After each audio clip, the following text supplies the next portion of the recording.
किस्मत किया हर चीज में क़स्साम अज़ल ने, जिस शाई को जिस शाई का काबिल नजर आया, जिस शाई को जिस शाई का काबिल नजर आया, बुलबुल को दिया, बुलबुल को दिया नाला व परवाना को जलना, गम हमको दिया सबसे जो मुश्किल नजर आया, गम हमको दिया सबसे जो मुश्किल नजर आया। আমি আপনাদের সামনে কোরআনুল কারীম থেকে একটা আয়াত তেলাওয়াত করেছি, আল্লাহ রাসূল সাল্লাল্লাহু আলাইহি ওয়াসাল্লামের একটা হাদিস তেলাওয়াত করেছি। আল্লাহ রাসূল সাল্লাল্লাহু আলাইহি ওয়াসাল্লাম বললেন, আত-তুহুরু শাতরুল ঈমান, আত-তুহুরু শাতরুল ঈমান, পবিত্রতা হলো ঈমানের একটা গুরুত্বপূর্ণ অংশ। যে মুমিন সে পবিত্র থাকবে, যে মুমিন সে সবসময় পবিত্র থাকবে। কিসের থেকে পবিত্র? নাপাকি থেকে পবিত্র। তার অন্তরটা কিবির থেকে, অহংকার থেকে পবিত্র, হিংসা থেকে পবিত্র, মুসলমানের প্রতি বিদ্বেষ থেকে পবিত্র থাকবে। তার দেহটা নাপাকি থেকে পবিত্র থাকবে। আত-তুহুরু শাতরুল ঈমান, পবিত্রতা হলো ঈমানের জন্য জরুরি। 2 নম্বরে আল্লাহর রাসূল বললেন, আলহামদুলিল্লাহ তামলাউল মিজান। আর একটা শব্দ হলো আলহামদুলিল্লাহ। মুমিন দুনিয়াতে চলবে, যখনই তার কাছে ভালো কোনো কিছু আসবে সে সঙ্গে সঙ্গে আল্লাহর শুকরিয়া আদায় করবে। শুকরিয়া আদায়ের জন্য মুখে কি বলবে? আলহামদুলিল্লাহ। সবাই একটু আবার আল্লাহ তাআলার শুকরিয়া স্মরণ করে, আল্লাহর নিয়ামতকে স্মরণ করে, জীবনে আমার উপরে কত নিয়ামত আছে, আল্লাহর কত অনুগ্রহ, কত দয়া আছে, এগুলো স্মরণ করতে অন্তরের গভীর থেকে একবার বলেন আলহামদুলিল্লাহ। আলহামদুলিল্লাহ বলেছেন কি লাভ হলো? আল্লাহ রাসূল সাল্লাল্লাহু আলাইহি ওয়াসাল্লাম বলেন, আলহামদুলিল্লাহ তামলাউল মিজান। আল্লাহর কোন বান্দা যদি অন্তরের গভীর থেকে আল্লাহর নিয়ামতকে সামনে নিয়ে শুকরিয়া আদায় করার জন্য ইখলাসের সাথে যদি একবার আলহামদুলিল্লাহ বলে, আর এই আলহামদুলিল্লাহ যদি আল্লাহর কাছে কবুল হয়ে যায়, আলহামদুলিল্লাহ বলার মধ্যে মাত্র 2টা শব্দ। কয়টা শব্দ? আলহামদুলিল্লাহ। আলহামদু বড় হা, কি উচ্চারণ? আলহামদুলিল্লাহ। কেউ যদি আলহামদুলিল্লাহ বলে, আল্লাহর কাছে যদি এক আলহামদুলিল্লাহ কবুল হয়ে যায়, আল্লাহ তাকে কি দান করবেন? আল্লাহ রাসূল বললেন, কামলাউল মিজান। কিয়ামতের ময়দানে আমাদের সবগুলো নেক আমল মাপা হবে, একটা তারিফ আল্লাহর মধ্যে মাপা হবে, ওটাকে মিজান বলা হয়। আল্লাহ রাসূল বললেন, কারো জীবনে যদি একটা আলহামদুলিল্লাহ আল্লাহর কাছে কবুল হয়ে যায়, ওই একটা কবুল আলহামদুলিল্লাহকে যখন মিজানের মধ্যে রাখা হবে, সঙ্গে সঙ্গে পুরাটা মিজান ভরপুর হয়ে যাবে।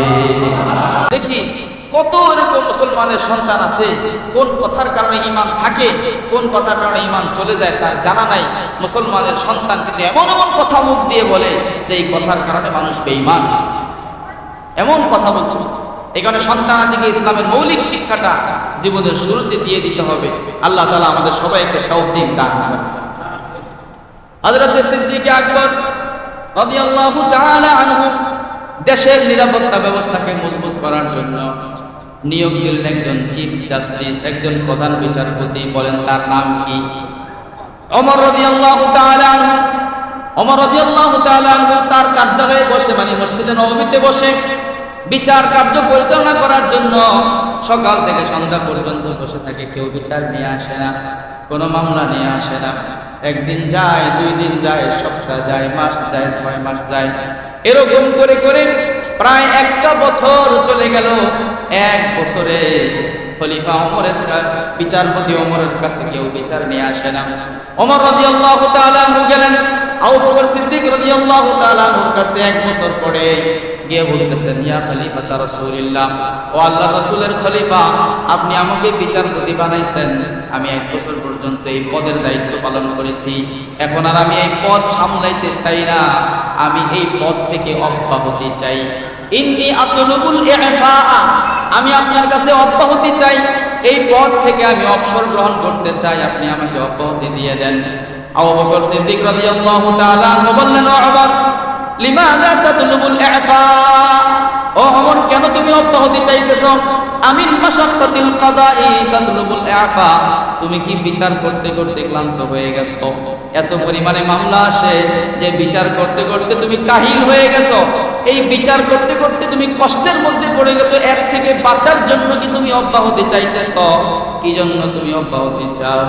ওমর রাদিয়াল্লাহু তাআলা আনহু বলে, ও আল্লাহ রাসূলের খলিফা, কিসের আবার ক্লান্তি, কিসের আবার কষ্ট? আরে আমার কাছে তো কোনো বিচারই আসে না। একটা বছর পার হয়ে গেল, একটা বছর দায়িত্ব পালন করলাম, একটা মানুষও মামলা নিয়ে আসলো না, বিচার নিয়ে আসলো না। যেই পদের মধ্যে কোনো কাজ নাই, সেই পদ নিয়ে বসে থাকার কোনো লাভ নাই। এই কারণে আমি আপনার কাছে অব্যাহতি চাইলাম। সুবহানাল্লাহ। থেকে বলার চেষ্টা করব, এই মজলিস পুরোটার মধ্যে পৃথিবীর কোনো সাহিত্যিকের কথা আলোচনা করা হবে না, কোনো গল্পকারের গল্প বলা হবে না, কোনো নাট্যকারের নাট্য নিয়ে আলোচনা করা হবে না, কোনো ঔপন্যাসিক, কোনো সাহিত্যিক, কোনো লেখকের কথা আলোচনা করা হবে না। এখানে আলোচনা করা হবে আমার আর আপনার রব, আমার আর আপনার খালেক, আমার আর আপনার সৃষ্টিকর্তা, সাত আসমান সাত জমিনের মালিক মহান আল্লাহ রাব্বুল আলামিনের কথা, আল্লাহর কোরআনের কথা এখানে আলোচনা করা হবে। আল্লাহর কোরআন কত দামি, বলে আল্লাহ যেমন দামি আল্লাহর কোরআনও তেমন দামি। আল্লাহ যেমন দামি আল্লাহর কোরআনও তেমন দামি। তো আল্লাহ তাআলার কোরআনের মহব্বতে মজলিসে বসছেন, একটু কষ্ট করবেন আপনারা? কষ্ট করতে রাজি আছেন? ধ্বংস হয়ে যাবে। মাখলুকের পরিচয় হলো এক সময় ছিল না, আল্লাহ সৃষ্টি করেছেন এই জন্য এসেছে, আবার এক সময় ধ্বংস হয়ে যাবে, এটা হলো মাখলুকের পরিচয়। কোরআনুল কারীম আল্লাহ বাদে সারা পৃথিবীতে যা কিছু আছে, শুধু পৃথিবীতে না, আসমানের নিচে, আসমানের উপরে যা কিছু আমরা দেখি, যা দেখি নাই, যা শুনেছি, যা শুনি নাই, আল্লাহ বাদে সব হলো মাখলুক। সব কি ভাই? মাখলুক। এই জমিনের মধ্যে আল্লাহ যত কিছু বানাইছেন, সমুদ্র বানাইছেন, গাছপালা তরলতা বানাইছেন, বড় বড় পাহাড় পর্বত বানাইছেন, সাত স্তর জমিন বানাইছেন, সব হলো মাখলুক। আবার এই জমিনের উপরে আমরা যে দেখতে পাই, সূর্য দেখতে পাই, চাঁদ দেখতে পাই, তারকারাজি দেখতে পাই, সব কি? আমার সাথে কথা বলতে হবে, সব কি? মাখলুক। একটু মুখ খুলে আপনারা কথা বলবেন, তাহলে আমার কথা বলতে সহজ হবে। আমরা দেখি না ফেরেশতা, আল্লাহ এবং আল্লাহর রাসূল ফেরেশতার বিবরণ দিয়েছেন, ফেরেশতার বর্ণনা দিয়েছেন। ফেরেশতা আছে না নাই? ফেরেশতার উপরে বিশ্বাস স্থাপন করা ঈমানের জন্য জরুরি। কেউ যদি বলে যে জিনিস দেখি না, তার উপরে বিশ্বাস করতে পারবো না, তাহলে সে বেঈমান। সে কি? বেঈমান। ফেরেশতা আছে। কোথায় বলেছেন আল্লাহ? কোরআনের মধ্যে বলেছেন ফেরেশতার কথা। সাত জিনিসের উপরে ঈমান আমরা এনেছি। আমানতু বিল্লাহি ওয়া মালাইকাতিহি ওয়া কুতুবিহি ওয়া রুসুলিহি ওয়াল ইয়াউমিল আখির ওয়াল কদরি খাইরিহি ওয়া শাররিহি মিনাল্লাহি তাআলা ওয়াল বা'থি বা'দাল মাউত। সাত জিনিসের উপর আমরা কি আনছি ভাই? ঈমান আনছি। এর মধ্যে ফেরেশতা আছে না নাই? ফেরেশতা আছে, আমরা ঈমান এনেছি। বলেন আল্লাহ তাআলা অসংখ্য অগণিত ফেরেশতা তৈরি করেছেন। ফেরেশতারা মাখলুক কি মাখলুক না? ফেরেশতারা সব মাখলুক কি মাখলুক না? এই ফেরেশতাদের মধ্যে আবার চারজন বড় বড় ফেরেশতা আছে। হযরত জিবরাইল আলাইহিস সালাতু ওয়াস সালাম, হযরত মিকাইল আলাইহিস সালাতু ওয়াস সালাম, হযরত ইসরাফিল আলাইহিস সালাতু ওয়াস সালাম, হযরত মালাকুল মাউত আজরাইল আলাইহিস সালাতু ওয়াস সালাম। চারজন বড় বড় ফেরেশতা। এই চারজন বড় বড় ফেরেশতা সবাই মাখলুক। সবাই কি? চার ফেরেশতার মধ্যে আবার সবচেয়ে শ্রেষ্ঠ ফেরেশতা হলো জিবরাইল আলাইহিস সালাতু ওয়াস সালাম। বিশাল বড় ফেরেশতা, এমন বড় ফেরেশতা আদম আলাইহিস সালাতু ওয়াস সালাম থেকে শুরু করে আমাদের নবী মুহাম্মদুর রাসূলুল্লাহ সাল্লাল্লাহু আলাইহি ওয়াসাল্লাম পর্যন্ত দুনিয়াতে 1,24,000 বা 2,24,000 নবী এসেছেন। সব নবীর কাছে ওহী নিয়ে এসেছেন জিবরাইল আলাইহিস সালাতু ওয়াস সালাম। আল্লাহর বাণী নবীদের কাছে কে নিয়ে আসছে? জিবরাইল আলাইহিস সালাতু ওয়াস সালাম নিয়ে এসেছেন। জিবরাইল আলাইহিস সালাতু ওয়াস সালাম সাত আসমানের উপর থেকে নেমে আসেন। সাত আসমানের উপরে হলো সিদরাতুল মুনতাহা, সেখান থেকে আল্লাহর ওহী নিয়ে, বার্তা নিয়ে, আল্লাহর পক্ষ থেকে বাণীগুলো নিয়ে নবীদের কাছে আসেন। সাত আসমানের মাঝখানে যে দূরত্ব সামান্য একটু দূরত্ব না, এত বেশি দূরত্ব কোনো মানুষ সেটাকে কল্পনা করতে পারবে না। সাত আসমানের প্রসঙ্গ তো বা আরে জমিন থেকে আসমানের প্রথম আসমানের যে দূরত্ব পৃথিবীর কেউ বলতে পারবে না কতটুকু দূরত্ব, কল্পনাও করতে পারবে না। এই সাত আসমানের মাঝখানের বিশাল দূরত্ব জিবরাইল আলাইহিস সালাতু ওয়াস সালাম অতিক্রম করেন মাত্র এক পলকের সময়ের মধ্যে। চোখের এক পলক পড়তে যতটুকু সময় লাগে এর চাইতেও কম সময়ের মধ্যে জিবরাইল সাত আসমানের উপর থেকে জমিনে নেমে আসেন। কিভাবে নেমে আসেন? উনি জমিনে আসার জন্য ডানা ব্যবহার করেন। কি ব্যবহার করেন? ডানা ব্যবহার করেন। দুইটা ডানা ব্যবহার করেন। একবার রাসূল করিম সাল্লাল্লাহু আলাইহি ওয়াসাল্লাম হযরত জিবরাইল আলাইহিস সালাতু ওয়াস সালামকে বললেন, ও ভাই জিবরাইল, তুমি আমার কাছে কতবার আসো, আমি তোমাকে মানুষের চেহারায় দেখতে পাই, কিন্তু তোমার আসল চেহারা কি সেটা তো দেখলাম না। একবার আমাকে তোমার আসল চেহারাটা দেখাও, তোমার অবয়বটা দেখাও, তোমার আসল শরীরটা আমাকে একটু দেখাও। জিবরাইল আলাইহিস সালাতু ওয়াস সালাম বলেন, ইয়া রাসূলুল্লাহ, আমার আসল শরীরটা কি আপনি দেখে ঠিক থাকতে পারবেন? আল্লাহ রাসূল বলেন, হ্যাঁ তুমি দেখাও, আমি দেখে ঠিক থাকতে পারবো। জিবরাইল আলাইহিস সালাতু ওয়াস সালাম আল্লাহর থেকে পারমিশন দিলেন, অনুমতি নিলেন, নিয়ে এবার বলেন, ইয়া রাসূলুল্লাহ, আপনি যদি আমাকে দেখতে চান তাহলে উপরের দিকে তাকান, আসমানের দিকে তাকান। হযরত জিবরাইল আলাইহিস সালাতু ওয়াস সালাম আসমানের মধ্যে দুইটা ডানা খুললেন, তার দুইটা পাখা খুললেন। আল্লাহর রাসূল আসমানের দিকে তাকায় দেখলেন জিবরাইলের দুইটা ডানা খোলার কারণে পূর্ব থেকে পশ্চিম পর্যন্ত, উত্তর থেকে দক্ষিণ পর্যন্ত পুরোটা আকাশ জিবরাইলের দুইটা ডানা দিয়ে ভরপুর হয়ে গেছে। দুই ডানা খুলেছেন। কয় ডানা? দুই ডানা খুলেছেন। পুরো দিগন্ত ভরপুর হয়ে গেছে, আসমানের মধ্যে ফাঁকা কোনো জায়গা নাই, পুরোটা আসমান জিবরাইলের দুই ডানা দিয়ে ভরে গেছে। জিবরাইল বলে, ইয়া রাসূলুল্লাহ, আমি দুইটা ডানা খুললাম, পুরোটা আসমান ভরে গেছে। আল্লাহ রাব্বুল আলামিন আমাকে এরকম শুধু দুইটা ডানা দেয় নাই, এরকম আমাকে 600 ডানা দান করেছে। কয়শো ডানা দান করেছেন? এত বড় জিবরাইল মাখলুক কি মাখলুক না? বলেন মাখলুক কি মাখলুক না? আল্লাহ রাব্বুল আলামিন যত ফেরেশতা বানাইছেন, এই ফেরেশতাদের মধ্যে এই চারজন ফেরেশতা হলো শ্রেষ্ঠ এবং দামি ফেরেশতা। আরো 8 জন ফেরেশতা আছে। কয়জন ফেরেশতা? 8 জন ফেরেশতা আছে যারা আল্লাহর আরশটাকে বহন করে রেখেছে। আল্লাহর আরশ বহনকারী ফেরেশতা।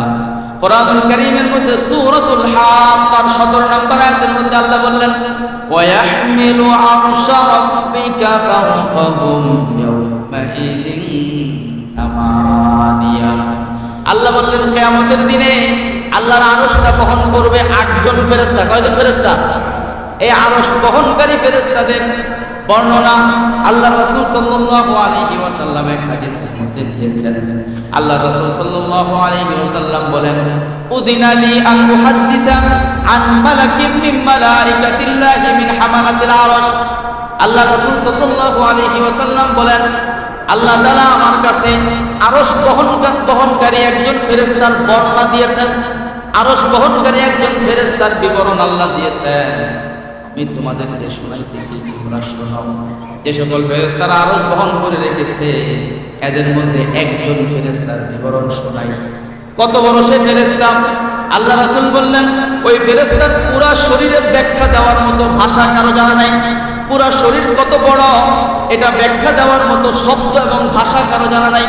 আমি তার শরীরের একটা অংশের বিবরণ দেই, সেটা হলো আমরা একটু দেখি আমাদের কানের লতি আর কাঁধ এই দুইটার মাঝে কতটুকু দূরত্ব। কানের লতি থেকে কাঁধ পর্যন্ত কয় মাইল দূরে? কয় মাইল? কয় হাত দূরে? মাত্র 3-4 আঙ্গুল। কি বলেন? কানের লতি থেকে কাঁধ পর্যন্ত কয় আঙ্গুল? 3-4 আঙ্গুল। তাহলে অর্ধবিগত যাদের ঘাড় লম্বা হয়। আল্লাহ রাসূল বলেন, আল্লাহর আরশ বহনকারী একজন ফেরেশতার বিবরণ দেই, শোনো। মা বাইনা শাহরাতি উযুনিহি ইলা আতিকিহি মাসিরাতু 700 আম। আল্লাহ রাসূল সাল্লাল্লাহু আলাইহি ওয়াসাল্লাম বলেন, আরশ বহনকারী একজন ফেরেশতার শরীর এত বড়, তার কানের লতি থেকে নিয়ে তার কাঁধ পর্যন্ত যে দূরত্ব, এটা হলো 700 বছরের দূরত্ব। কয়শো বছরের দূরত্ব? 700 বছরের দূরত্ব। কানের লতি থেকে কাঁধ পর্যন্ত যদি 700 বছরের দূরত্ব হয়, আপনাকে সন্দেহ লাগতেছে? আরে আবু দাউদ শরীফের হাদিস, 4727 নম্বর হাদিস, সুনানে আবু দাউদের মধ্যে এসেছে। কান থেকে, কানের লতি থেকে কাঁধ পর্যন্ত যদি 700 বছরের দূরত্ব হয়, তাহলে মাথা থেকে পায়ের পাতা পর্যন্ত কত বেশি দূরত্ব হবে? এটা হলো একজন ফেরেশতার বিবরণ। বলেন তো এই ফেরেশতাটা মাখলুক কি মাখলুক না? আল্লাহ রাব্বুল আলামিন কুরসি বানাইছেন, মাখলুক কি মাখলুক না? আল্লাহ আরশ বানাইছেন, মাখলুক কি মাখলুক না? জান্নাত জাহান্নাম বানাইছেন, সব মাখলুক। যত নবী দুনিয়াতে বানাইছেন, সব মাখলুক। তাহলে আমরা যত কিছু দেখেছি বা দেখি নাই, যত কিছুর কথা শুনেছি বা শুনি নাই, কল্পনা করতে পেরেছি বা পারি নাই, সব মাখলুক। কিন্তু আমার হাতে 30 পারা কোরআন কারীম, দুনিয়ার পৃষ্ঠার মধ্যে লেখা, মসজিদের সেলফের মধ্যে রাখা, মাদ্রাসার র্যাকের মধ্যে রাখা, পৃথিবীতে কোটি কোটি মুসলমানদের বাচ্চার হৃদয়ের মধ্যে রাখা, প্রত্যেকের ঘরের মধ্যে আছে, গিলাফ দিয়ে ঢাকা। আমি আর আপনি যখন ইচ্ছা এটাকে হাতে নিতে পারি, যখন ইচ্ছা এটাকে খুলে পড়তে পারি, যখন মনে চায় তেলাওয়াত করতে পারি, দেখতে পারি। এই জমিনের মধ্যে আছে আল্লাহর একটা কালাম। আল্লাহর কালাম কিন্তু মাখলুক না। আল্লাহর কালাম কি না? এটা মাখলুক না। আল্লাহর কালাম কি না? মাখলুক না। তাহলে এটা কি? বলে এটা হলো খালিকের কালাম। এটা হলো খালিকের কালাম। খালিকের কালাম মাখলুক না। যেহেতু এটা পৃথিবীর কোনো বস্তু না, যেহেতু এটা মাখলুক না, এই কারণে পৃথিবীর মধ্যে যা কিছু আছে সব ধ্বংস হয়ে যাবে, সব শেষ হয়ে যাবে। 7 আসমান ধ্বংস হয়ে যাবে, 7 জমিন ধ্বংস হয়ে যাবে, সব ফেরেশতারা ধ্বংস হয়ে যাবে। হযরত জিবরাইল শেষ হয়ে যাবেন, মিকাইল শেষ হয়ে যাবেন, ইসরাফিলও শেষ হয়ে যাবেন। এমনকি যেই ফেরেশতা সারা পৃথিবীর সব কোটি কোটি শত কোটি মানুষের জান কবজ করেছে, শত কোটি জিনের জান যেই ফেরেশতা কবজ করেছে, মালাকুল মাউত, সেই মালাকুল মাউতও একদিন ধ্বংস হয়ে যাবে। কি বলেন, ধ্বংস হবে না? সবাই ধ্বংস হয়ে যাবে, কিন্তু আল্লাহর কালাম কোনোদিন ধ্বংস হবে না। কারণ এটা কিনা ভাই? মাখলুক না। এটা কিনা? মাখলুক না, এটা খালিকের কালাম। এই কারণে এই কোরআনের সাথে যার যতটুকু সম্পর্ক আল্লাহর কাছে, সে ততটুকু দামি। কোরআনের সাথে যার যতটুকু সম্পর্ক, তার কিয়ামত ততটুকু সহজ। কোরআনের সাথে যার যতটুকু সম্পর্ক, তার হাসরের ময়দান তত সহজ হয়ে যাবে, তার নাজাতটা তত নিশ্চিত হয়ে যাবে। এই কোরআনের সাথে সম্পর্ক করার দরকার আছে না নাই? দরকার আছে না নাই? আমরা কোরআনের সাথে আজীবন সম্পর্ক রাখবো তো ইনশাআল্লাহ। এই কোরআনের মহব্বতে আমরা এখানে আসছি, কোরআনের মহব্বতে এখানে। আল্লাহ রাসূল সাল্লাল্লাহু আলাইহি ওয়াসাল্লাম দুনিয়া থেকে বিদায় হয়ে গেলেন। হুজুর আকরাম সাল্লাল্লাহু আলাইহি ওয়াসাল্লাম দুনিয়া থেকে বিদায় হয়ে যাওয়ার পরে 1 নম্বর খলিফা হলেন, সর্বপ্রথম খলিফা হলেন। নাম কি? হযরত আবু বকর সিদ্দিক রাদিয়াল্লাহু তাআলা আনহু খলিফাতুল মুসলিমিন হলেন। খলিফাতুল মুসলিমিন হওয়ার পরে উনি চিন্তা করলেন, এই মদিনা নামক ইসলামী সাম্রাজ্যের মধ্যে নিরাপত্তা নিশ্চিত করতে হবে, মানুষের নিরাপদ একটা বসবাসের ব্যবস্থা করতে হবে। একজন রাষ্ট্রপ্রধান রাষ্ট্রের দায়িত্ব হাতে নেওয়ার পরে সর্বপ্রথম এবং সবচেয়ে প্রধান কাজ হয় ওই দেশের নিরাপত্তা নিশ্চিত করা, ঠিক কিনা? ওই দেশের নিরাপত্তা নিশ্চিত করা, এটা 1 নম্বর দায়িত্ব। একজন রাষ্ট্রপ্রধান রাষ্ট্রের দায়িত্ব নেওয়ার পরে সব কাজ করলো, সব কিছু ব্যবস্থা করলো, কিন্তু দেশের জনগণকে নিরাপত্তা দিতে পারলো না। সেই রাষ্ট্রপ্রধান আসলে সফল রাষ্ট্রপ্রধান না, সে একজন ব্যর্থ রাষ্ট্রপ্রধান। কি বলেন, ঠিক কিনা? নিরাপত্তা নিশ্চিত করতে হবে জনগণ। অনেক মানুষ বলে আগের সরকার ছিল ভালো আছিল, কেউ কেউ বলে, সবাই না। আগের সরকার ভালো ছিল, কারণ আগের সরকার বড় বড় রাস্তাঘাট করেছে, আগের সরকার এরকম বিশাল বড় বড় মেট্রো রেলের ব্যবস্থা করেছে, পদ্মা সেতুর ব্যবস্থা করেছে, এলিভেটেড এক্সপ্রেসের ব্যবস্থা করেছে, এরপরে কর্ণফুলী টানেলের ব্যবস্থা করেছে, বড় বড় রাস্তা করেছে, 2 লেন গুলাকে 4 লেন, 4 লেন গুলাকে 8 লেন করেছে, অনেক কিছু ব্যবস্থা করেছে বলেন। সুতরাং সে ভালো ছিল, অনেক সুযোগ সুবিধা আমাদেরকে দিয়েছে, বলে কিনা বলেন? আমরা বলবো একজন রাষ্ট্রপ্রধান শুধু রাস্তাঘাট করা তার মূল কাজ না। একজন রাষ্ট্রপ্রধানের প্রধান কাজ হলো তার দেশের মানুষগুলো যেন নিরাপদে চলাফেরা করতে পারে, নিরাপদে রাত্রেবেলা ঘরে ঘুমাইতে পারে, ব্যবসা বাণিজ্য করে নিরাপদ থাকতে পারে, চাকরি বাকরি করে নিরাপদ থাকতে পারে, টাকা পয়সা নিয়ে নিরাপদে চলতে পারে। আমরা বলবো তোমাদের রাষ্ট্রপ্রধান, আগের রাষ্ট্রপ্রধান যখন ছিল সব কিছুই করছে ঠিক, কিন্তু যতদিন ক্ষমতায় ছিল দেশের মানুষ কিন্তু নিরাপদে চলাফেরা করতে পারে না, ঠিক কিনা? নিরাপদে চলতে, ব্যবসায়ী ব্যবসা করে নিরাপদ ছিল না, চাকরিজীবী চাকরির মধ্যে নিরাপদ ছিল না। একটা মানুষ সারাদিন কাজ করে যাওয়ার পরে সন্ধ্যাবেলা টাকা পয়সা নিয়ে বাড়িতে যাবে, কিন্তু টাকা পয়সা নিয়ে নিরাপদে বাড়িতে যাওয়ার ব্যবস্থা ছিল না। এক জায়গায় একজন একটা বিল্ডিং করবে, জায়গা নিজের টাকা দিয়ে কিনা, ইট সিমেন্ট রড নিজের টাকা দিয়ে কিনা, যেই না বিল্ডিং এর কাজ করলো সঙ্গে সঙ্গে লাঠিয়াল বাহিনী উপস্থিত, ঠিক কিনা? টাকা দাও, 1 লাখ দাও, 2 লাখ দাও, 5 লাখ দাও, আগে বান্ডিলটা দাও, না হলে কাজ করতে পারবে না। এরকম ব্যবস্থা ছিল না?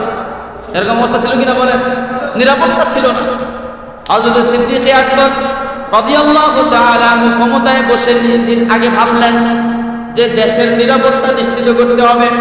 নিরাপত্তা নিশ্চিত করার জন্য আইনের ব্যবস্থাটাকে মজবুত করতে হবে, বিচারপতি একজন মজবুত নিয়োগ দিতে হবে।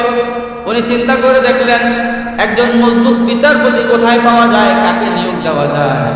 পুরা চিন্তা করে দেখলেন পুরা মদিনার মধ্যে একজন মজবুত বিচারপতি হলেন ওমর রাদিয়াল্লাহু তাআলা। জোরে বলেন কে?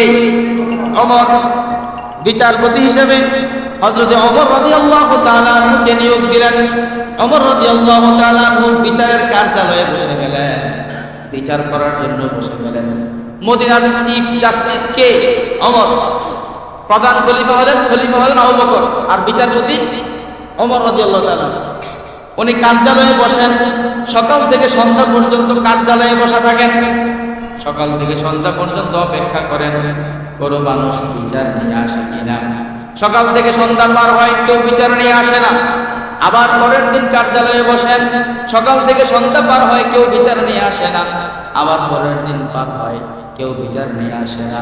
এরকম 1 দিন যায়, 2 দিন যায়, 1 সপ্তাহ যায়, মাস যায়, 2 মাস যায়, 6 মাস যায়, কোনো মানুষ বিচার নিয়ে আসে না। উনি যে বিচার করার জন্য বসেন, কোথায় বসেন? জজ কোর্টে বসেন, হাইকোর্টে বসেন, কোথায় বসেন? মসজিদে বসেন, কোথায় বসেন? আরে মুসলমানদের যত অফিস আদালত আল্লাহ রাসূল সাল্লাল্লাহু আলাইহি সাল্লাম যে মদিনা নামক রাষ্ট্রটা পরিচালিত করেছেন, এবং আল্লাহ রাসূলের পরে আবু বকর, ওমর, সাহাবায়ে কেরাম যে রাষ্ট্র চালাইছেন, কোন জায়গায় বসে রাষ্ট্র চালাইছেন? মসজিদে বসে রাষ্ট্র চালাইছেন। কোথায় বসে চালাইছেন? একটা রাষ্ট্র পরিচালনা করার জন্য যতগুলো মন্ত্রণালয় ছিল সবগুলো মন্ত্রণালয় মসজিদ থেকে পরিচালিত। খলিফার কার্যালয় মসজিদে, প্রধান বিচারপতির কার্যালয় মসজিদে, অর্থমন্ত্রীর কার্যালয় মসজিদে, বাণিজ্য মন্ত্রীর কার্যালয় মসজিদে, সামরিক মন্ত্রীর কার্যালয় মসজিদে, যুদ্ধ মন্ত্রীর কার্যালয় মসজিদে। সবগুলো কার্যালয় কোথায় ছিল? মসজিদে ছিল। কিন্তু এখন মসজিদকে আমরা বানায় ফেলছি শুধু নামাজের জন্য। কিসের জন্য? মসজিদে ইমাম সাহেব শুধু 5 ওয়াক্ত নামাজ পড়াবে, আর অন্য কোনো কাজ এখানে করতে পারবে না। অন্য কোনো কাজ তো করা দূরের কথা, অন্য কোনো কথাও বলতে পারবে না। মসজিদের ইমাম সাহেব যদি রাষ্ট্রের কোনো বিষয় নিয়ে কথা বলে, রাষ্ট্রের ইসলাম বিরোধী কোনো কার্যকলাপ নিয়ে কথা বলে, তাহলে আমাদের সমাজের কিছু মানুষ আছে বলে ওঠে, ও হুজুর কোরআন হাদিসের কথা বলেন, অন্য আলাপ বাদ দেন। বলেন, এগুলো বলে কিনা? ও ভাই, কোরআন হাদিসের মধ্যে কি আছে? কোরআন হাদিসের মধ্যে কি শুধু নামাজের কথা আছে, না রাষ্ট্র পরিচালনার কথাও আছে? রাষ্ট্র পরিচালনার কথাও কোরআন হাদিসের মধ্যে। যতদিন মুসলমানরা মসজিদ থেকে রাষ্ট্র পরিচালনা করেছে, মসজিদ থেকে সকল বিভাগ পরিচালনা করেছে, ততদিন পর্যন্ত মুসলমানরা ছিল পৃথিবীর শ্রেষ্ঠ জাতি, আর ইসলামী রাষ্ট্র ছিল পৃথিবীর একমাত্র আদর্শিক রাষ্ট্র। ঠিক কিনা? কিন্তু যখন মসজিদ থেকে সব আলাদা হয়ে গেল, কেমন আলাদা হলো? মসজিদ শুধু নামাজের জন্য রয়ে গেল, মসজিদ শুধু কোরআন তেলাওয়াতের জন্য রয়ে গেল, আর বাকি সব কাজ মসজিদ থেকে আলাদা হয়ে গেল। কেমন আলাদা হয়ে গেল? ওই জগৎ যারা পরিচালনা করে তারা মসজিদ থেকে এত দূরে, মসজিদ সম্পর্কে এত অজ্ঞ যে কোন নামাজ ফরজ, কোন নামাজ ওয়াজিব, কোনটা নফল, কয় ওয়াক্ত ফরজ, এটাও তারা ঠিক করে জানে না। ওযু জানে না, গোসল জানে না, মাসলা মাসায়েল জানে না, জানাজার নামাজ কয় রাকাত সেটাও ঠিক করে জানে। কি বলে একজনে জিরায় কিরে জানাজার নামাজ কয় রাকাত? বলেন জানাজার নামাজ কয় রাকাত? জানাজ কোনো রাকাত আছে? জানাজার নামাজ কয় রাকাত? ও বেটা জানাজার নামাজ কয় রাকাত কেমনি কমু? ফজরের নামাজ 2 রাকাত, এটা তো শুনছি। জোহরের নামাজ 4 রাকাত। তো সারা জীবনের মধ্যে যত নামাজ আছে 5 ওয়াক্ত, 4 রাকাতের বেশি নাই। তো এইটা তো হইলো জীবনের শেষ নামাজ, এইটা তো 4 রাকাত আর 2 রাকাত হইলে পোষায় না, কমপক্ষে তো 8-10 রাকাত করবে। কি বলেন? আমি নিজের কানে শুনেছি, একজন বড় রাষ্ট্র পরিচালনার মধ্যে আছে একজন বড় নেতা, সে যখন ঈদুল আজহার নামাজ পড়বে, ঈদুল আজহার নামাজ পড়ার সময় নিয়ত করতেছে। কিভাবে নিয়ত করে? কি বলবে? আমি এখন ঈদুল আজহার 2 রাকাত ওয়াজিব নামাজে নিয়ত করছি, সেটা বলবে। সে নিয়ত করতেছে আমি এখন ঈদুল আজহার 2 রাকাত জানাজার নামাজে নিয়ত করতেছি। ঈদুল আজহার জানাজার নামাজ, ঈদুল আজহারে মাইরা জানাজা পয়রা কবরে পাঠিয়ে দিবে। তাদের নামাজের নিয়ত পর্যন্ত জানা নাই, এমন লোকেরা রাষ্ট্র পরিচালনা করে। আবার বড় বড় কথা বলেন আমাদের রাষ্ট্র পরিচালনার মধ্যে এরকম পণ্ডিত লোক যারা দুনিয়ার সব বিষয়ে পণ্ডিত, কিন্তু দ্বীনের ব্যাপারে একদম গাফেল, দ্বীনের ব্যাপারে কোনো নলেজ নাই, কোনো জ্ঞান নাই, কোনো তথ্য নাই, এরকম লোক আমাদের সমাজে, আমাদের দেশে আছে না নাই?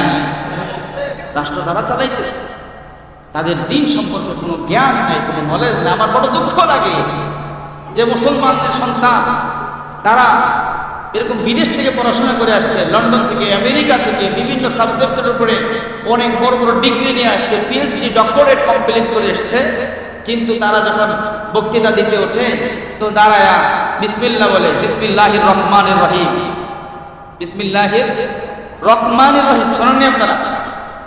রহমানির রহিম, রর পরে হা, রহমানির রহিম।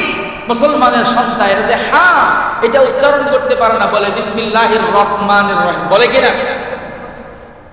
সহি করে বিসমিল্লাহ উচ্চারণ করতে পারে না, কিন্তু সে সব বিষয়ে বড় শিক্ষিত হয়ে গেছে। এদেরকে আমার দেখলে মনে হয় আহা, তার আফসোস হয় তোমাদের উপরে, তোমরা এতটুকু শিখতে পারলা না, জীবনের মৌলিক জ্ঞানটা তোমরা শিখতে পারলা না। এই কারণে আপনারা এখানে যারা আছেন এলাকাবাসীর অভিভাবক, আমি আপনাদেরকে বলবো, আপনারা আপনাদের সন্তানদেরকে বড় ডক্টর বানান, ইঞ্জিনিয়ার বানান, আইনজীবী বানান, লয়ার বানান, জজ, ব্যারিস্টার, যা কিছু বানান, কিন্তু ইসলামের মৌলিক শিক্ষাটা আগে তাদেরকে দিয়ে দিবেন, কোরআনের শিক্ষাটা তাদেরকে দিয়ে দিবেন। তারা যেন ইসলামের মৌলিক শিক্ষা, ওযু, গোসল, ফরজ, এরকম তার জীবনে আখিরাতে মুক্তি পাওয়ার জন্য যে আবশ্যকীয় বিধানগুলো আছে, এগুলো যেন তার অর্জন থাকে, এগুলো যেন হয়ে যায়। এগুলো না হইলে নাউজুবিল্লাহ আমরা আবু বকর রাদিয়াল্লাহু তাআলা পেরেশান হয়ে গেল। কি বলে? মানুষ বিচার নিয়ে আসে না, মামলা নিয়ে আসে না, তাহলে মামলাগুলো যায় কোথায়? ঝামেলা তো হইতেই পারে, একটা দেশের মধ্যে 2 জন মানুষের ঝগড়া হতেই পারে, স্বামী স্ত্রীর ঝামেলা হতে পারে, প্রতিবেশীর সাথে ঝগড়া হতে পারে, পাশাপাশি 2 দোকানের ঝগড়া হতে পারে, রাস্তায় 2 গাড়িওয়ালার মধ্যে ঝগড়া হতে পারে, 2 জন দোকানদার আর বিক্রেতার মাঝে ঝগড়া হতে পারে। তো ঝগড়া হইলে এগুলো সমাধান কে করে? মামলা নিয়ে মানুষ যায় কোথায়? আসে না কেন? টেনশনে পড়ে গেল। বলেন আমাদের দেশে যত বড় বড় মৌলিক কিছু সমস্যা আছে, সংকট আছে, এর মধ্যে একটা বড় সংকট হইল মামলা জট। কি সংকট? মামলা জট। মামলা এত বেশি, দেশে যতগুলো জেলা আছে ততটা জেলায় এরকম কোর্ট আছে। কি বলে? জজ কোর্ট আছে না? জজ কোর্ট আছে, ম্যাজিস্ট্রেট কোর্ট আছে। একটা কোর্টের মধ্যে আবার কত সাইড, এই থানার জন্য আলাদা, সেই থানার জন্য আলাদা, কতগুলো ম্যাজিস্ট্রেট বসে, কতগুলো জজ বসে, সেকেন্ড জজ, ফার্স্ট জজ, এই জজ, সেই জজ। নতুন কোর্টের ওখানে গেলে জজ, উকিল আর ব্যারিস্টারদের জন্য হাঁটা যায় না, এই পরিমাণ বিচার করার জন্য লোকেরা ওখানে বসা, কিন্তু এরপরেও দেশের মধ্যে মামলার জট আছে না নাই? আমাদের দেশের মামলার জট কি পরিমাণ! বলছে প্রতিদিন যদি বিচারকরা খায়া না খায়াও ডিউটি পালন করে, এই পরিমাণ জট, এক একজন বিচারকের কয়েক জীবন কেটে যাবে, কিন্তু তার উপর অর্পিত যে মামলা এগুলোর বিচার শেষ হবে। এই কারণে আমাদের মুরব্বীরা বলতেন, আমাদের দেশে যদি কেউ মামলা করে এটা রেজাল্ট পাইতে চায়, বিচার পাইতে চায়, শেষ পর্যন্ত তার কোন জিনিস লাগবে? কয় জিনিস লাগবে? এক, কারুনের মতো সম্পদ লাগবে, কারুনের মতো সম্পদ লাগবে। দুই নাম্বার, হযরত নূহ আলাইহিস সালাতু ওয়াস সালামের মতো 1000 বছরওয়ালা বয়স লাগবে। আর হযরত আইয়ুব আলাইহিস সালাতু ওয়াস সালামের মতো ধৈর্য লাগবে। এরকম যদি ধৈর্য আর এরকম বয়স আর এরকম যদি কারুনের মতো টাকা থাকে, তাহলে তার রেজাল্ট পাওয়া সম্ভব, ঠিক কি না? এরকম মামলা জট আমাদের দেশের মধ্যে, কিন্তু ওমর রাদিয়াল্লাহু তাআলা আনহুর কাছে একটা বিচারও গেল না। আবু বকর রাদিয়াল্লাহু তাআলা আনহু পেরেশান হয়ে গেলেন, তাহলে বিচারগুলো যায় কোথায়? আবু বকর রাদিয়াল্লাহু তাআলা আনহু এই বিষয়ে তদন্ত করার জন্য একটা তদন্ত কমিটি গঠন করে দিলেন। হযরত আলী রাদিয়াল্লাহু তাআলা আনহুর তত্ত্বাবধানে একটা তদন্ত কমিটি গঠন করা হলো।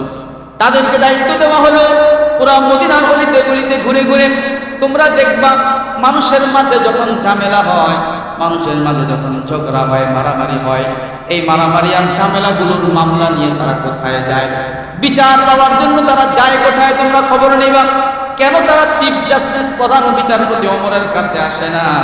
আমার মনে হয় ওমর একটু কঠিন স্বভাবের মানুষ, কড়া মেজাজের মানুষ। ওমরের ভয়ে মনে হয় মানুষ ওমরের কাছে আসে না। তোমরা একটু খবর নিয়ে আমাকে জানাও তো, আসলে মামলাগুলো যায় কোথায়? হযরত আলী রাদিয়াল্লাহু তাআলা আনহু ওনার পুরো তদন্ত টিম নিয়ে পুরো মদিনার গলিতে গলিতে ঘুরলেন। 1 মাস পর্যন্ত মদিনার আনাচে কানাচে সব জায়গায়, দিনের বেলা, রাতের বেলা, ভোর রাত্রে, শুরু রাত্রে, শেষ রাত্রে, দিনের বিভিন্ন সময়, রাতের বিভিন্ন সময়ে করলেন। ঘুরে ঘুরে তদন্ত করলেন, রিপোর্ট তৈরি করলেন। 1 মাস ঘোরার পরে এবার আবু বকর সিদ্দিক রাদিয়াল্লাহু তাআলা আনহুর কাছে রিপোর্ট জমা দিলেন। রিপোর্টের মধ্যে এই কথা লিখলেন, ও আল্লাহর রাসূলের খলিফা, মানুষ বিচার নিয়ে অন্য কোথাও যায় না, অন্য কোনো দরবারে মামলা দেওয়ার জন্য যায় না। আসলে ঘটনা হলো, এই পুরা মদিনার মধ্যে আমরা 1 মাসে যেটা জানতে পারলাম, গত 1 মাসে এবং এর আগে 1 বছরে আপনি খলিফা হওয়ার পর থেকে নিয়ে আজ পর্যন্ত পুরো মদিনার মধ্যে 2 জন মানুষের মধ্যে কোনোদিন ঝগড়া হয় না। 2 জন মানুষের মধ্যে কোনো ঝগড়া হয় নাই, কোনো ঝামেলা হয় নাই, কোনো মারামারি কাটাকাটি কিছুই হয় নাই। সবাই সবাইকে মূল্যায়ন করে, সবাই সবার হকের সম্পর্কে সচেতন। আমার উপরে কতটুকু দায়িত্ব, আমি কতটুকু পাওনাদার, আমার কি করতে হবে, কি করার সুযোগ নেই, এটা সবাই জানে। কোনো মানুষের মাঝে ঝগড়া হয় না। সিদ্দিক আকবর রাদিয়াল্লাহু তাআলা অবাক হয়ে গেলেন, বলো কি, 1টা বছর পার হয়ে গেল, 2 জন মানুষের মাঝে ঝগড়া হলো না, মারামারি হলো না, কোনো সমস্যা হলো না, কোনো ঝামেলা তৈরি হলো না। কিভাবে সম্ভব? মানুষগুলো এত ভালো হয়ে গেল, কোনো সমস্যা নাই, এটা কিভাবে সম্ভব? এবার হযরত আলী রাদিয়াল্লাহু তাআলা জবাব দিলেন, ঝগড়া হলো না এই জন্য, ফাইন্নাহুম ইয়াইশুনা তাহতা যিল্লি কিতাবি রাব্বিহিম, ও আল্লাহ রাসূলের খলিফা, কারণ হলো তারা তাদের রবের কিতাবের ছায়ায় বসবাস করে, তারা কোরআনের ছায়ায় বসবাস করে। চিল্লায় বলেন, কিসের ছায়ায় বসবাস করে? তারা কোরআনের ছায়ায় বসবাস করে। কোরআনের ছায়ায় যেই সমাজের মানুষ বসবাস করবে, কোরআনের ছায়ায় যেই দেশের মানুষ বসবাস করবে, যেই অঞ্চলের মানুষ বসবাস করবে, সেখানে 1 বছর না, 10 বছর না, 100 বছর না, 1000 বছর না, সেখানে কোটি কোটি বছর যদি পার হয়ে যায়, আর তারা যদি তাদের সমাজে কোরআনটাকে ধরে রাখে, রাষ্ট্রে যদি কোরআনটাকে ধরে রাখে, কোটি কোটি বছর পার হয়ে যাবে, ওই সমাজের মধ্যে কোনোদিন ঝগড়া হবে না। আলহামদুলিল্লাহ তামলাউল মিজান। এক আলহামদুলিল্লাহ দ্বারা পুরা দাঁড়ে পাল্লাটা, নেকির পাল্লাটা ভরপুর হয়ে যাবে। এবার আমার সাথে সাথে বলেন সুবহানাল্লাহ ওয়ালহামদুলিল্লাহ, সুবহানাল্লাহ ওয়ালহামদুলিল্লাহ। আল্লাহ রাসূল সাল্লাল্লাহু আলাইহি ওয়াসাল্লাম বললেন সুবহানাল্লাহি ওয়াল হামদুলিল্লাহ। এখানে দুইটা বাক্য, সুবহানাল্লাহ, আলহামদুলিল্লাহ। আল্লাহ রাসূল বললেন কেউ যদি এই দুইটা বাক্য বলে কামলান, এই দুইটা বাক্য দ্বারা ভরপুর হয়ে যাবে। সাহাবায়ে কেরাম জিজ্ঞাসা করলেন কি ভরপুর হবে? আল্লাহ রাসূল বললেন আসমান থেকে নিয়ে জমিন পর্যন্ত যে একটা খালি জায়গা আছে, আসমান থেকে জমিন পর্যন্ত একটা খালি জায়গা আছে, এই খালি জায়গাটা কত বড়? খালি জায়গাটা কত বড় কল্পনা করা যাবে? পৃথিবীর কেউ বলতে পারবে না খালি জায়গাটা কত বড়। আল্লাহু আকবার। আমরা উপরের দিকে তাকাই, একটা সূর্য দেখতে পাই, না? আমাদের এই পৃথিবীটাকে কত বড় মনে হয়? কি বলে বাংলাদেশ, এটা কি কত বড় মনে হয়? কিন্তু বাংলাদেশ হলো পৃথিবী নামক গ্রহের একটা ক্ষুদ্র দেশ। এরকম 203টা রাষ্ট্র আছে, 203টা রাষ্ট্র মিলে একটা পৃথিবী। আমি সংক্ষেপে বুঝাইতেছি মহাশূন্যটা কত বড়। এই পৃথিবী একটা গ্রহ, আমাদের যে সূর্য দেখতে পাই এই সূর্যের একটা গ্রহ, সূর্যের আশেপাশে ঘুরে অনেকগুলো গ্রহ, এর মধ্যে একটা গ্রহ হলো এই পৃথিবী। এই এতগুলো গ্রহ নিয়ে একটা সৌরজগৎ। আমরা যে সূর্যটা দেখতে পাই এই সূর্যটা নাকি আমাদের এই পৃথিবী থেকে এই সূর্যটাকে দেখতে এরকম একটা প্লেটের মতো বা এর চাইতে একটু বড় মনে হয়। কি বলেন, এরকম মনে হয় না? কিন্তু আমরা যে সূর্যটা দেখতে পাই এই সূর্যটা আমাদের এই পৃথিবীর চাইতে 13 লক্ষ গুণ বড়। 13 লক্ষ গুণ বড় একটা সূর্য। এই সূর্য এবং সূর্যের অনেকগুলো গ্রহ মিলে একটা সৌরজগৎ।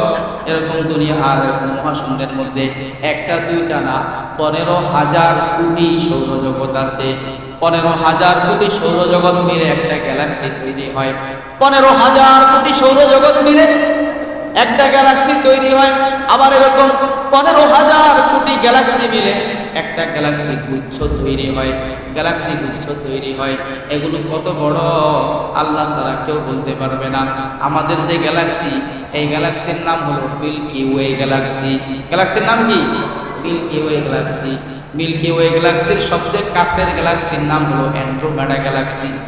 মিল্কি ওয়ে গ্যালাক্সির সবচেয়ে কাছের গ্যালাক্সি হলো অ্যান্ড্রোমেডা গ্যালাক্সি। এই অ্যান্ড্রোমেডা গ্যালাক্সি আমাদের গ্যালাক্সি থেকে কতটুকু দূরে? একটা গ্যালাক্সি থেকে আরেকটা গ্যালাক্সি অনেক দূরে দূরে। কতটুকু দূরে অবস্থিত?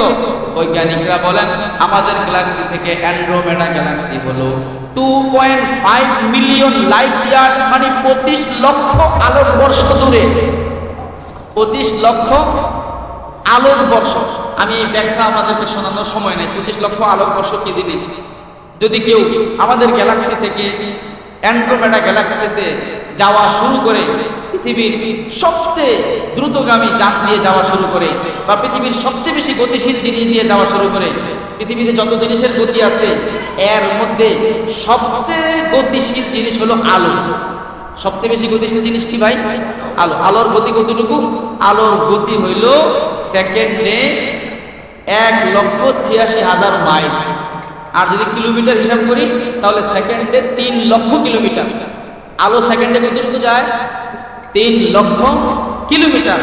আমাদের গ্যালাক্সি থেকে অ্যান্ড্রোমেডা গ্যালাক্সি যেতে সময় লাগবে এরকম যদি আমরা আলোর গতিতে যাই। কিসের গতিতে যাই? আলোর গতিতে যাই। মানে একটা যানবাহন যদি আমরা আবিষ্কার করতে পারি যেই যানবাহন সেকেন্ডে 3 লক্ষ কিলোমিটার চলবে, এরকম যানবাহন আবিষ্কার করা সম্ভব? পৃথিবীতে এই পর্যন্ত সবচেয়ে শক্তিশালী গতিশীল যানবাহন আবিষ্কার হয়েছে অ্যাপোলো 11, যেটা নীল আর্মস্ট্রং যেটাতে চড়ে চাঁদে গিয়েছিলেন। অ্যাপোলো 11 যেটা সেকেন্ডে 11 কিলোমিটার যেতে পারে, ঘন্টায় 39,000 কিলোমিটার যেতে পারে। ঘন্টায় 39,000 কিলোমিটার যেতে পারে। এটা হলো সবচেয়ে দ্রুতগামী রকেট। উনি আবিষ্কার করে গেছেন, ওটা দিয়ে চাঁদে গিয়েছেন। আলোর গতিতে ছোটার মতো যানবাহন কোন যান পৃথিবীতে আবিষ্কার হয় নাই, সম্ভব না। আমরা যদি আলোর গতিতে আমাদের গ্যালাক্সি থেকে অ্যান্ড্রোমেডা গ্যালাক্সিতে যাওয়া শুরু করি তাহলে আলোর গতির ওখানে পৌঁছতে 25 লক্ষ বছর